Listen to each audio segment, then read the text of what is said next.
Hello students, welcome in my organic chemistry classes.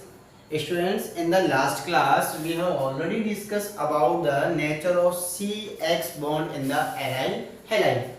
And today I will discuss about the physical property of the aryl halide and such as chlorobenzene. यानी कि हम आज की class में chlorobenzene के बारे में पढ़ेंगे, इसकी फिजिकल प्रॉपर्टी के बारे में हम पढ़ेंगे। तो students, first of all general physical property हम सब जानते हैं, that is colourless volatile sweet smelling liquid. ये कलरलेस होता है, वोलेटाइल होता है और स्वीट स्मेलिंग लिक्विड होता है। हम यहाँ जनरली क्लोरोबेंजीन की बात करते हैं क्योंकि डेली लाइफ में ज्यादातर क्लोरोबेंजीन ही हमको मिलता है हेलोएंजीन में। तो स्टूडेंट्स बात करते हैं, सेकंड है हमारा इसका बॉइलिंग पॉइंट। देखो क्लोरोबेंजीन का boiling point almost 132 degree centigrade होता है। और अगर बॉइलिंग पॉइंट की बात करें तो boiling point directly proportional to होता है मॉलिक्यूलर वेट, यानी कि जैसे जैसे boiling point increase molecular weight increase होगा वैसे वैसे ही इनका बॉइलिंग पॉइंट भी इंक्रीज होगा। तो आयोडोबेंजीन का बॉइलिंग पॉइंट ब्रोमोबेंजीन से ज्यादा होगा, ब्रोमोबेंजीन का क्लोरोबेंजीन से ज्यादा होगा। तो आप चाहो तो यहाँ पर ऑर्डर भी लिख सकते हो, दैट इज आयोडोबेंजीन इसका बॉइलिंग पॉइंट सबसे ज्यादा होगा। उसके बाद आपके पास आता है ब्रोमोबेंजीन, इसका बॉइलिंग पॉइंट आयोडोबेंजीन से कम होगा लेकिन क्लोरोबेंजीन से ज्यादा होगा, बिकॉज मॉलिक्यूलर वेट इंक्रीज होता है इसीलिए। और सबसे कम होता है हमारा फ्लोरोबेंजीन का, ठीक है। और यही डेंसिटी ऑर्डर होगा। डेंसिटी की बात करें तो डेंसिटी भी is directly proportional to molecular weight, understand. तो आपकी डेंसिटी इसकी ज्यादा होगी। They are less soluble in water because they are not able to form hydrogen bond। इस बात का ध्यान रखेंगे कि हालांकि ये पोलर नेचर के हैं, सबको पता है एनिल हैलाइड लेस पोलर होते हैं लेकिन होते हैं, understand, in comparison to alkyl halide. Last class में मैंने आपको बताया था कि जो CX बॉन्ड होता है उसकी पोलरिटी कम होती है in comparison to alkyl halide के CX बॉन्ड के, अंडरस्टैंड। यानी कि एल्काइल हैलाइड में जो CX बॉन्ड होता है वो एराइल हैलाइड के CX बॉन्ड से ज्यादा पोलर होता है, लेकिन वो भी हाइड्रोजन बॉन्ड नहीं बना पा रहे थे और ये भी हाइड्रोजन बॉन्ड नहीं बना सकते वाटर मॉलिक्यूल के साथ। So they are less soluble in water because they are not able to form hydrogen bond, because ये हाइड्रोजन बॉन्ड बनाने में एबल नहीं है, सक्षम नहीं है। तो these are soluble in organic solvent, ये ऑर्गेनिक सॉल्वेंट में सॉल्युबल होते हैं। तो स्टूडेंट्स ये रही आपकी फिजिकल प्रॉपर्टी। इसके बाद अब हम डिस्कस करते हैं chemical property of aryl halide. तो इनको आप नोट कर सकते हो, जल्दी से वीडियो को स्टॉप करके यहाँ पर नोट कर लिया करो। अब हम पढ़ते हैं केमिकल प्रॉपर्टी। तो फर्स्ट ऑफ ऑल सबसे पहले मैं आपको बताता हूँ केमिकल प्रॉपर्टी में, जैसा कि मैंने लास्ट क्लास में, यानी कि मैंने अभी इससे पहले जब फर्स्ट लेक्चर था मेरा एराइल हैलाइड का, ठीक है, लास्ट लेक्चर में मैंने आपको बताया था कि एराइल हैलाइड जो है वो nucleophilic substitution reaction easily show नहीं करते। तो aryl halide much less reactive in favour of nucleophilic substitution reaction, understand why, what reason, due to CX bond has partially double bonded character due to resonance. Resonance की वजह से जो CX bond है उस पर पार्शियली डबल बॉन्डेड कैरेक्टर होते हैं, जिसकी वजह से वो बॉन्ड ब्रेक नहीं होता है और वहां पर कोई न्यूक्लियोफाइल नहीं आ सकता। बट लेकिन aryl halide are more reactive in favour of electrophilic substitution reaction. Electrophilic substitution reaction are show easily, understand. तो इसके पीछे क्या रीजन है? तो बच्चों आज मैं आपको सबसे पहले इलेक्ट्रोफिलिक सब्स्टिट्यूशन रिएक्शन के बारे में बताता हूं कि इलेक्ट्रोफिलिक सब्स्टिट्यूशन रिएक्शन होती क्या है। जैसे न्यूक्लियोफिलिक सब्स्टिट्यूशन रिएक्शन होती है, एक न्यूक्लियोफाइल आता है, दूसरा न्यूक्लियोफाइल वहां से अलग होता है, अंडरस्टैंड। वैसा ही यहां पर एक इलेक्ट्रोफाइल आएगा और दूसरा इलेक्ट्रोफाइल वहां से रिप्लेस हो जाएगा, हट जाएगा। तो हम यहां पर पढ़ने जा रहे हैं सबसे पहले इलेक्ट्रोफिलिक सब्स्टिट्यूशन रिएक्शन। मैं आपको बता देता हूं इलेक्ट्रोफिलिक सब्स्टिट्यूशन रिएक्शन। तो बच्चों सबसे पहले मैं तुम्हें समझाता हूं इलेक्ट्रोफिलिक सब्स्टिट्यूशन रिएक्शन होती कैसे है। हमेशा एक बात का ध्यान रखेंगे कि मोस्टली बेंजीन रिंग, जो बेंजीन रिंग होती है वो इलेक्ट्रोफिलिक सब्स्टिट्यूशन रिएक्शन शो करती है। मोस्टली अंडरस्टैंड, यहां पर आपको ध्यान रखना है electrophilic substitution reaction benzene ring पर होती है, बहुत इंपॉर्टेंट है, ध्यान से समझेंगे। तो मैं पहले बेंजीन रिंग की इलेक्ट्रोफिलिक सब्स्टिट्यूशन रिएक्शन बता देता हूं। अगर आपको पता हो तो मैंने आपको बताया था कि डायरेक्ट हेलोजिनेशन से हम बेंजीन से क्लोरोबेंजीन ब्रोमोबेंजीन बना सकते हैं। तो वो कौन सी मैकेनिज्म से बना था? वो इलेक्ट्रोफिलिक सब्स्टिट्यूशन रिएक्शन से ही बनता है। तो मैं एक रिएक्शन करवाता हूं, इसकी रिएक्शन Cl2 से कराते हैं in the presence of FeCl3 that is the Lewis acid. तो किसी भी लेविस एसिड, या ये भी हो सकता है या AlCl3 भी हो सकता है, ये भी याद रखेंगे। या तो ये ले लो या ये ले लो, दोनों में से कुछ भी, यानी कि लेविस एसिड होना चाहिए यहाँ पर। ओके, यहाँ पर कोई सा भी लेविस एसिड की प्रेजेंस में रिएक्शन होती है। तो लेविस एसिड की प्रेजेंस में Cl2 है, ये आपका क्लोरोबेंजीन बनाएगा और HCl बाहर निकलेगा, और HCl बाहर निकलेगा। तो ये रिएक्शन है इलेक्ट्रोफिलिक सब्स्टिट्यूशन रिएक्शन। अब ये कैसे होती है, चलिए इसकी मैकेनिज्म देखते हैं। अंडरस्टैंड, सबसे पहले मैं ले लेता हूं AlCl3 ले लेता हूं यहाँ पर। तो मैकेनिज्म, अगर इसकी मैकेनिज्म आ गई तो सब कुछ आ जाएगा। इसी की मैकेनिज्म बिल्कुल as it is Friedel Crafts reaction की मैकेनिज्म है स्टूडेंट। अगर आपको ये मैकेनिज्म आ गई समझ में तो आगे Friedel craft alkylation, Friedel Crafts acetylation, बहुत सारी रिएक्शन है, उनकी मैकेनिज्म भी इजीली समझ में आ जाएगी। तो फर्स्ट ऑफ ऑल आपका AlCl3, ठीक है, ये दो Cl2 में से एक Cl को लेकर जाता है। देखो ये बॉन्ड ब्रेक होंगे, यहाँ से एक प्लस और एक माइनस, माइनस वाले को ये लेकर जाएगा और आपके पास बन जाएगा बच्चों, यहाँ पर आपके पास बन जाता है AlCl4 माइनस, साथ में एक Cl प्लस। ये आपका इलेक्ट्रोफाइल जनरेट हो गया। और जैसे ही इलेक्ट्रोफाइल जनरेट होता है, आपका ये इलेक्ट्रोफाइल किसी भी डबल बॉन्ड पर अटैक करेगा। तो स्टेप नंबर सेकेंड, या हम स्टेप नंबर फर्स्ट ही कह सकते हैं इसको। स्टेप नंबर फर्स्ट में अटैक ऑफ इलेक्ट्रोफाइल, ठीक है ना, या फिर electrophilic attack on the benzene ring, ऐसे भी लिख सकते हो आप। Electrophile attack on benzene ring, ठीक है। तो इलेक्ट्रोफाइल अटैक करता है बेंजीन रिंग पर, इलेक्ट्रोफाइल बेंजीन रिंग पर अटैक करेगा। हम सब जानते हैं दिस इज द बेंजीन, ध्यान से देखेंगे, ये रहा आपका क्लोरीन। इलेक्ट्रोफाइल अटैक होगा इसका। देखो इसका जिस कार्बन पर, दोनों में से कहीं भी जिस कार्बन पर आप अटैक करोगे, सपोज दैट ये आपका उठकर ऐसे जाता है ऐसे, तो इसका अटैक भी उसी जगह होगा, ठीक है। तो यहां पर पॉजिटिव और यहां पर आपका ये बनता है। मैं इसको इस तरह लिख दूं, ये लो और ये लो, ठीक है। तो इसका अटैक जैसे हुआ, थोड़ा सफाई से लिख देता हूं, आपको समझ में आ जाएगा। तो इस कार्बन पर ये आपका क्लोरीन अटैक करेगा और इसी कार्बन पर आपका बॉन्ड आता है, दिस इज द, सब देखेंगे ध्यान से, और आपके पास बन जाता है पॉजिटिव, यहां पर पॉजिटिव आ जाएगा कमी की वजह से, और इस पर आपके पास बन जाता है Cl और H, दिस एंड दिस। तो बच्चों ये जो बना है that is a benzylic cation, carbocation है बेंजीन, और इस कार्बोनियम आयन से अब हम यहाँ पर ये जो कार्बोनियम आयन है वो ड्यू टू रेजोनेंस स्टेबल हो जाएगा।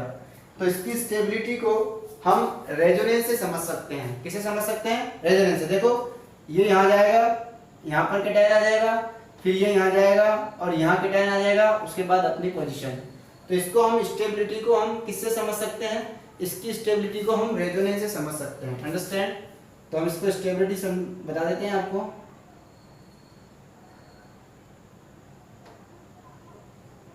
ये आपका केटायन, ओके, ये इधर जाएगा तो यहां पर केटायन बन जाएगा। आपके पास ये मौजूद है ClH,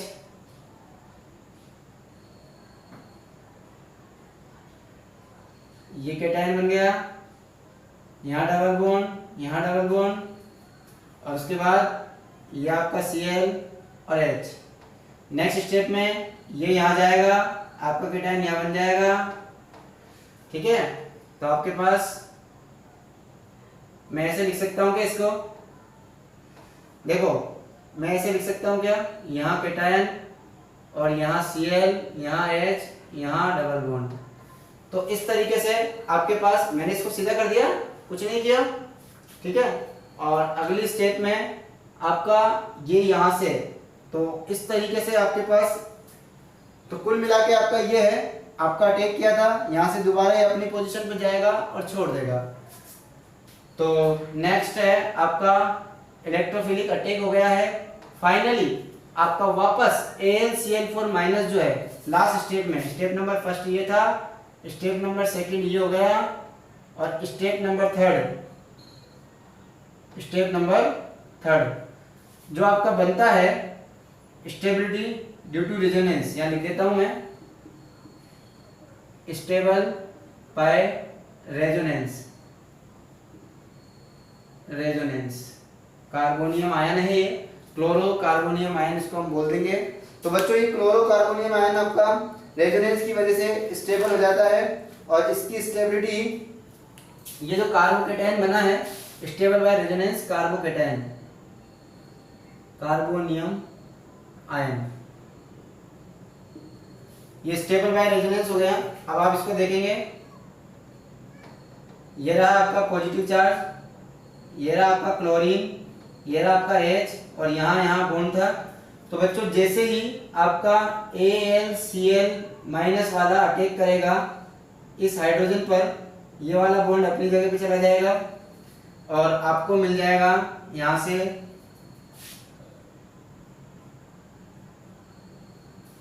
यहाँ बच जाएगा Cl, और आपके बॉन्ड अपनी जगह पर आ जाएंगे, ठीक है। और ये आपको साथ में ऑब्टेन होगा वापस AlCl3। तो ये स्टेप नंबर 3। तो ये है आपकी इलेक्ट्रोफिलिक सब्स्टिट्यूशन रिएक्शन, और आपका H और Cl वापस दोनों HCl बाहर निकल जाएगा, H प्लस की फॉर्म में बाहर निकला है, एक इलेक्ट्रोफाइल आया है, दूसरा इलेक्ट्रोफाइल निकला है, इसलिए इसको बोला जाता है इलेक्ट्रोफिलिक सब्स्टिट्यूशन रिएक्शन। अंडरस्टैंड? वापस समझेंगे हम इस रिएक्शन को कि कैसे रिएक्शन हुई है। तो बच्चों सबसे पहले आपका जो भी लेविस एसिड होता है, ठीक है, वो किसी भी एनायन को एक्सेप्ट करेगा और एनायन बनाएगा, साथ में इलेक्ट्रोफाइल जनरेट होगा। This is electrophile. Step number second में, ये स्टेप फर्स्ट थी, स्टेप नंबर सेकंड में electrophilic attack on benzene ring. Benzene ring पर इलेक्ट्रोफिलिक अटैक होता है, तो किसी भी डबल बॉन्ड को ब्रेक कीजिए और इलेक्ट्रोफाइल का अटैक कीजिए। देखो डबल बॉन्ड जिस कार्बन पर जाता है इलेक्ट्रोफाइल भी उसी पर जुड़ता है, ध्यान रखेंगे, बेंजीन रिंग पर, ठीक है। तो जैसे ही इस पर जाएगा तो यहाँ नेगेटिव और यहाँ पॉजिटिव, तो पॉजिटिव वाला रिमेनिंग कांस्टेंट रह जाएगा, लेकिन नेगेटिव वाले पर आपका Cl जुड़ जाएगा। कुछ बच्चे सोच रहे होंगे ये एक H कहाँ से आया, तो बच्चों हर कार्बन पर पहले से एक H प्रेजेंट होता है। ये स्टेप समझ में आ गई? इसे कहते हैं कार्बोनियम आयन या कार्बोकेटायन। ये स्टेबल होता है ड्यू टू रेजोनेंस, तो स्टेबल बाय रेजोनेंस, ये स्टेबल रेजोनेंस की वजह से होता है। तो चलिए मैं इसमें रेजोनेंस कराता हूँ। देखिए प्लस ये रहा, तो ये डबल बॉन्ड इस पर जाएगा, यहाँ पॉजिटिव चार्ज आ जाएगा, बाकी सेम एज इट इज। अब ये डबल बॉन्ड इस पर आएगा तो यहाँ पॉजिटिव चार्ज आ जाएगा, बाकी सब एज इट इज। तो मैंने इसको सीधा करके लिख दिया, जब यहाँ पॉजिटिव चार्ज आया ये रहा यहाँ, ठीक है, और मैंने इसको सीधा करके लिख दिया, कोई फर्क नहीं पड़ता, हमारा सही होना चाहिए। That is stable by resonance. अब ये जो कि रेजोनेंस की वजह से स्टेबल हुआ है, सब एक दूसरे में स्टेबल है, कन्वर्टेबल है। तो यहाँ पर मैंने इसका अटैक कराया, AlCl माइनस जो हमारे पास बच रहा था, AlCl4 माइनस, ठीक है। तो इसमें से एक Cl और यहाँ से H प्लस की फॉर्म में बाहर हो रहा है। देखिए एक Cl प्लस आया था और एक H प्लस बाहर हो रहा है, यानी कि एक इलेक्ट्रोफाइल आया है, दूसरा इलेक्ट्रोफाइल बाहर निकला है। जैसे ही H प्लस निकलेगा, Cl को लेकर HCl बना लेकर आपका AlCl3 दोबारा ऑब्टेन हो जाएगा, और मेन आपका Cl बच जाएगा अपनी जगह पर। तो ये बन गया क्लोरोबेंजीन AlCl3 जो स्टार्टिंग में आपने लिया था वो आपको वापस ऑप्टेन हो जाएगा, साथ में HCl बनेगा। तो स्टूडेंट ये जो रिएक्शन हुई है कंप्लीट, यहाँ पर एक इलेक्ट्रोफाइल निकला है और एक इलेक्ट्रोफाइल ऐड हुआ है। एक इलेक्ट्रोफाइल आया है, उसकी जगह दूसरा इलेक्ट्रोफाइल बाहर निकला है, that is electrophilic substitution reaction. Note कर लीजिए इसको, बिल्कुल same as it is reaction किसी भी एरिल हैलाइड में आप करवा सकते हो। वहां फर्क इतना होगा कि वहां पहले से ही बेंजीन पर कोई हैलोजन अटैच होगा, बाकी सेम एज इट इज पूरी मैकेनिज्म यही होगी। तो किसी भी एरिल हैलाइड पर इलेक्ट्रोफिलिक सब्स्टिट्यूशन को आप इस तरीके से उसकी मैकेनिज्म को समझ सकते हो। तो अगर आपसे क्वेश्चन पूछे write the mechanism of Friedel Crafts alkylation, तो what is Friedel Crafts alkylation? Friedel Crafts alkylation it is a type of electrophilic substitution reaction. Understand? Write the mechanism of Friedel Crafts acetylation. What is Friedel-Crafts acetylation? Friedel-Crafts acetylation it is a type of electrophilic substitution reaction. Understand? तो आपसे अगर Friedel-Crafts alkylation, Friedel-Crafts acetylation या कोई भी aryl हैलाइडों की electrophilic substitution reaction या generally electrophilic substitution reaction पूछता है तो आप उसकी मैकेनिज्म को ऐसे ही कर सकते हो।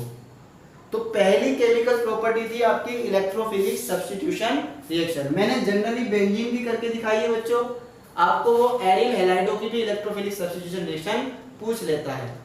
चलिए मैं फिर से एक अलग लेता हूं, ये तो है जनरल इलेक्ट्रोफिलिक सब्स्टिट्यूशन रिएक्शन।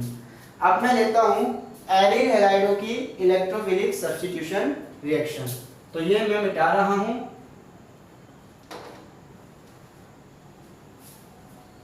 तो किसी भी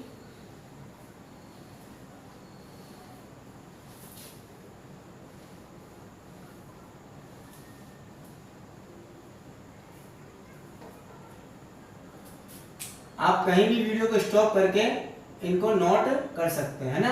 तो electrophilic substitution reaction of chlorobenzene, अब ये क्लोरोबेंजीन की ले रहा हूं मैं, आपसे वो कुछ भी दे सकता है। तो ऑलरेडी मैंने क्लोरोबेंजीन ले लिया है, ठीक है, और इसकी इलेक्ट्रोफिलिक सब्स्टिट्यूशन रिएक्शन करवाऊंगा CH3Cl, और मैं ये रिएक्शन भी किसी भी लेविस एसिड यानी कि ड्राई AlCl3 की प्रेजेंस में हम करवाते हैं। तो क्या बनता है बच्चों, ये हम देखते हैं ना, इलेक्ट्रोफिलिक सब्स्टिट्यूशन रिएक्शन। तो बच्चों आप सबको पता है कि क्लोरोबेंजीन के अंदर इस क्लोरीन की वजह से ऑर्थो और पैरा पोजीशन पर, कौन कौन सी पोजीशन पर, ऑर्थो और पैरा पोजीशन पर आपका नेगेटिव चार्ज यानी कि इलेक्ट्रॉन डेंसिटी इंक्रीज होती है। ऑर्थो और पैरा पोजीशन पर इलेक्ट्रॉन डेंसिटी इंक्रीज होती है। We know very well. इसका मतलब आने वाला जो इलेक्ट्रोफाइल होगा वो आपके या तो ऑर्थो, एक तो ऑर्थो पे जाएगा और एक पैरा पर जाएगा। इसका मतलब आपके पास फाइनल प्रोडक्ट जो बनता है, ठीक है, वो बनता है ortho chlorotoluene, this is the ortho chlorotoluene and this is the para chlorotoluene. ये दो प्रोडक्ट की ज्यादा पॉसिबिलिटी होती है। मेजर यहाँ पर पैरा पोजीशन होती है, ध्यान रखेंगे, साथ में HCl बनता है ना। तो दिस इज द पैरा क्लोरोटोलुइन, है ना, और दिस इज द ऑर्थो क्लोरोटोलुइन। ये आपका ऑर्थो क्लोरोटोलुइन है, ये पैरा क्लोरोटोलुइन है, ये दोनों ध्यान रखेंगे आप। ऑर्थो का हो, हाँ जी, ये है इलेक्ट्रोफिलिक सब्स्टिट्यूशन रिएक्शन, और इसी का यही रिएक्शन है आपकी फ्रीडल-क्राफ्ट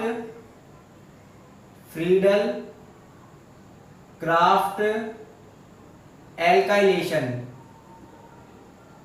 फ्रीडल-क्राफ्ट एल्काइलेशन, ध्यान रखेंगे, यही आपका फ्रीडल-क्राफ्ट एल्काइलेशन है। तो अब हम इसकी मैकेनिज्म करते हैं बच्चों, ठीक है। तो आपकी ये फ्रीडल-क्राफ्ट भी है, आपसे कुछ भी पूछ सकता है। फ्रीडल-क्राफ्ट एल्काइलेशन है बिकॉज इसके अंदर एल्काइल ग्रुप जुड़ा है, एल्काइलेशन। चलो अब मैं बनाता हूं मैकेनिज्म। फर्स्ट ऑफ ऑल सबसे पहले हमारा क्लोरोबेंजीन है, यानी सबसे पहले हमारा AlCl3 है, AlCl3 है, वो इस CH3Cl में से Cl माइनस, देखो इसके ऊपर प्लस जाएगा, इसके ऊपर माइनस जाएगा, पार्शियली पॉजिटिव पार्शियली नेगेटिव।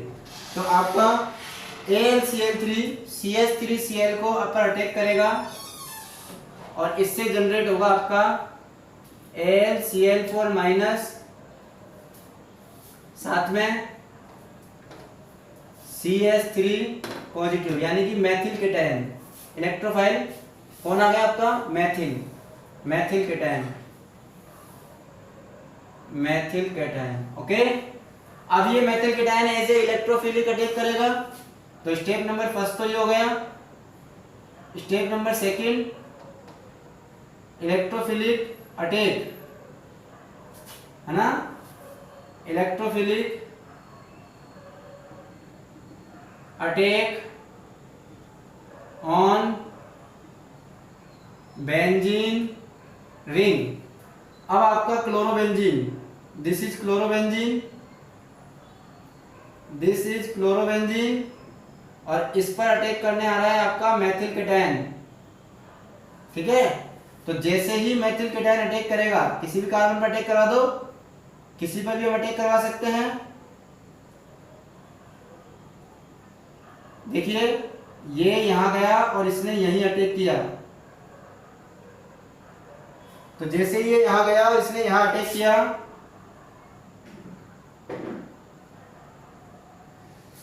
ये यहां जाएगा इस कार्बन पर और इसी पर अटैक करेगा आपका CH3। तो आपके सामने जनरेट होता है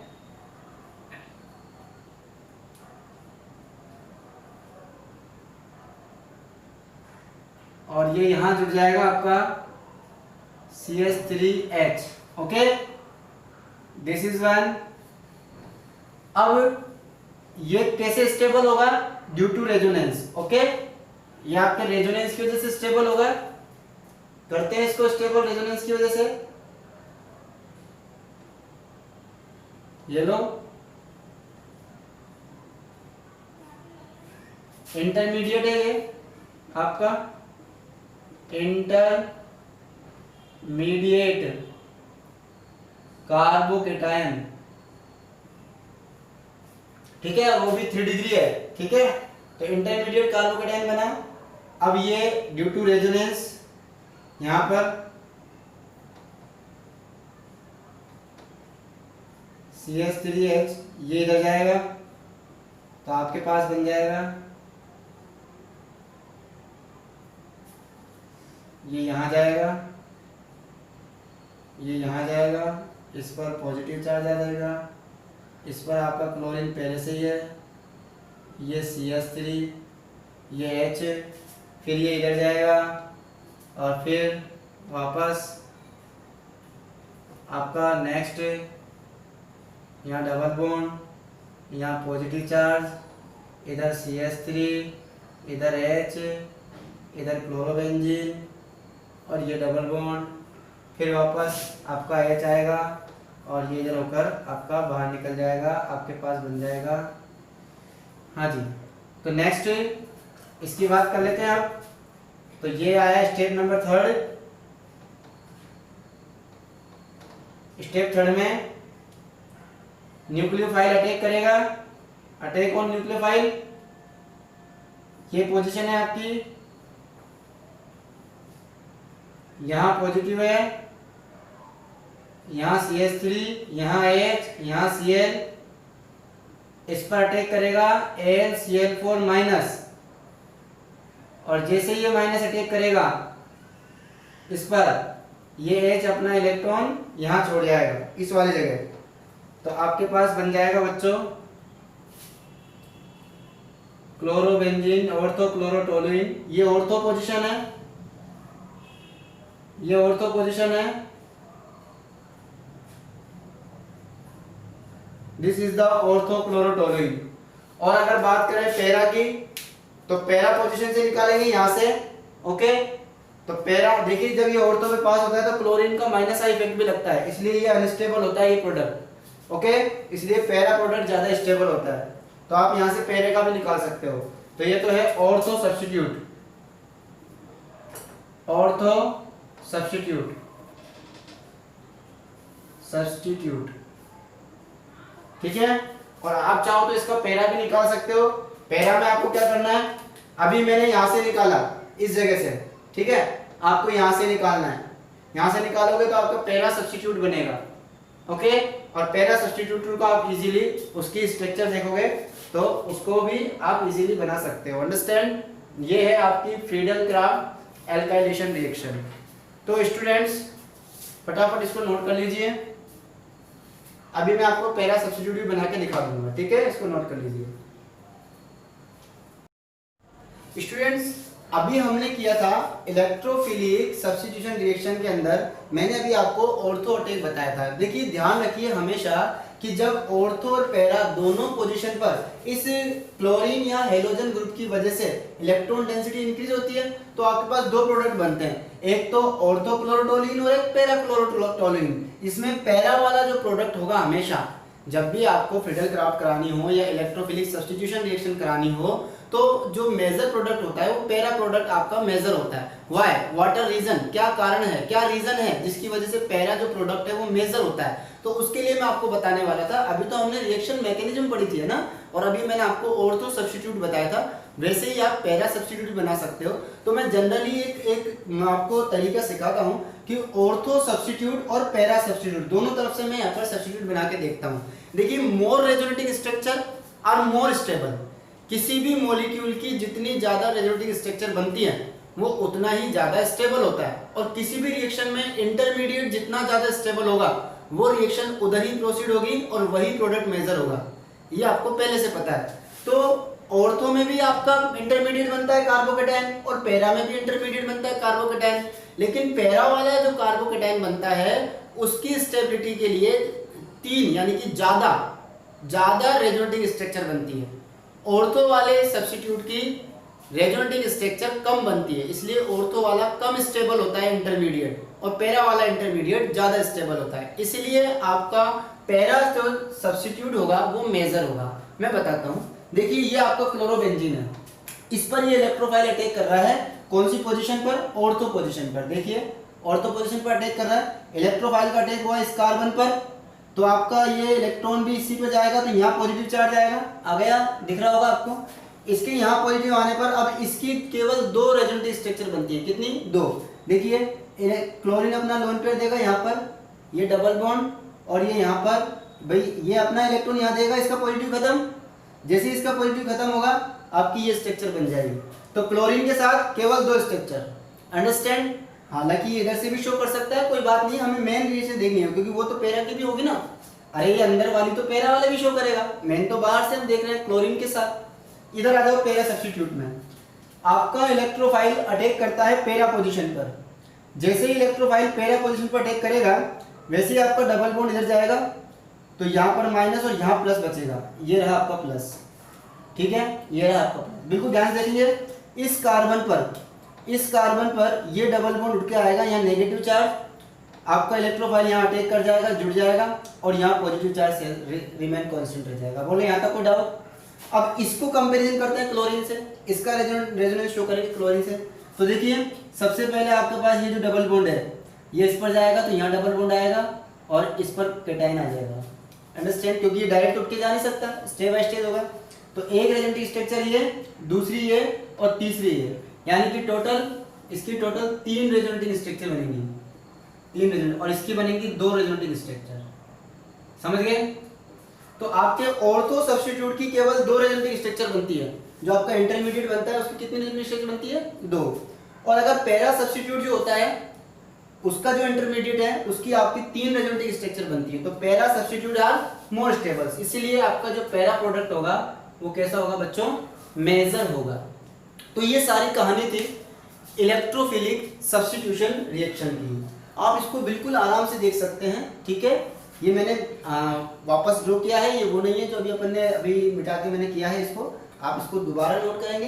तो ऑर्थो सब्स्टिट्यूट में जो इंटरमीडिएट बनता है कार्बोकेटायन, उसमें केवल दो रेजोनेटिव स्ट्रक्चर होती हैं। पैरा सब्स्टिट्यूट में जो इंटरमीडिएट बनता है कार्बोकेटायन, उसमें तीन रेजोनेटिव स्ट्रक्चर होती हैं। जितनी ज्यादा रेजोनेटिव स्ट्रक्चर उतना ज्यादा स्टेबल, जितना ज्यादा स्टेबल इंटरमीडिएट, तो मोर स्टेबल इंटरमीडिएट बोल सकता हूं मैं, more stable intermediate intermediate form major product. Okay, तो जो मोस्ट स्टेबल इंटरमीडिएट होता है वो आपका मेजर प्रोडक्ट बनाता है। अंडरस्टैंड? इसीलिए पैरा प्रोडक्ट हमेशा कोई सी भी रिएक्शन हो इलेक्ट्रोफिलिक सब्स्टिट्यूशन उसमें पैरा वाला मेजर होगा, ये आपको याद रखना है। तो स्टूडेंट्स अभी हमने पढ़ा aryl halide electrophilic substitution reaction show करते हैं। कैसे करते हैं मैकेनिज्म मैंने आपको बता दी। अब हम कुछ एग्जांपल यहाँ पर इलेक्ट्रोफिलिक सब्स्टिट्यूशन रिएक्शन के पढ़ लेते हैं। ठीक है स्टूडेंट, एक दो एग्जांपल मैं आपको करके बता देता हूँ। कुछ नहीं करना है, बिल्कुल सिंपल सा फंडा है। कोई सा भी एरिल हैलाइड हो और कोई सा भी रिएजेंट हो, आपको पॉजिटिव वाले को ऑर्थो और पैरा पर जोड़ देना है। अंडरस्टैंड? बड़ा सिंपल है। ये रिएक्शन ऑलवेज लेविस एसिड की प्रेजेंस में होती है, ऑलवेज। मैकेनिज्म आपको एक ही करनी है, अब बाकी सारी डायरेक्ट रिएक्शन करनी है। अभी सिखा देता हूं मैं। तो some electrophilic substitution reaction of aryl halide, ये आपका पॉइंट है। Some electrophilic substitution reaction of aryl halide.